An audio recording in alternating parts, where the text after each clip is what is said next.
লন্ডনের হিথ্রো ও সিঙ্গাপুরের চাঙ্গি এয়ারপোর্টের সুযোগ সুবিধা থাকছে শাহজালাল আন্তর্জাতিক বিমানবন্দরের তৃতীয় টার্মিনালে। তৃতীয় টার্মিনালের আয়তন বর্তমান দুই টার্মিনালের মোট আয়তনের প্রায় 2.5 গুণ। চারদিকে বড় কাচের জানালা এবং স্কাইলাইটের ব্যবহার, আর তার সাথে আছে আমাদের ষড়ঋতুর বৈচিত্র্যময় 6টি রঙের ছটা। অর্থাৎ বিমানবন্দরের তৃতীয় টার্মিনাল শৈল্পিক কারুকাজে ভরপুর থাকছে।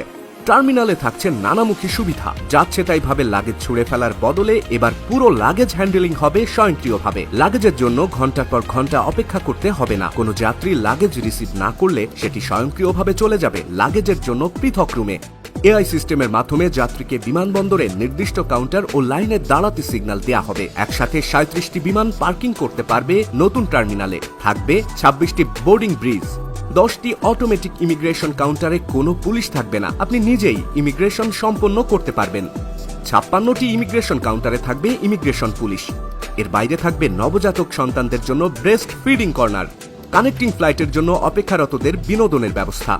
মেট্রো রেল এবং এক্সপ্রেসওয়ে ব্যবহার করে সরাসরি যাতে এই টার্মিনালে মানুষ প্রবেশ করতে পারে সেই ব্যবস্থাও করা হয়েছে। এমনকি ভবিষ্যতে যে পাতাল রেল চালু হবে তার জন্য স্টেশনের সাথে যুক্ত করে এখানে টানেল থাকবে। সব থেকে বড় বিষয়, বর্তমানে যেখানে বছরে প্রায় 80 লাখ যাত্রী বিমানবন্দর ব্যবহার করতে পারেন, এই থার্ড টার্মিনাল চালু হলে সেই সংখ্যা দাঁড়াবে 2 কোটি 20 লাখে।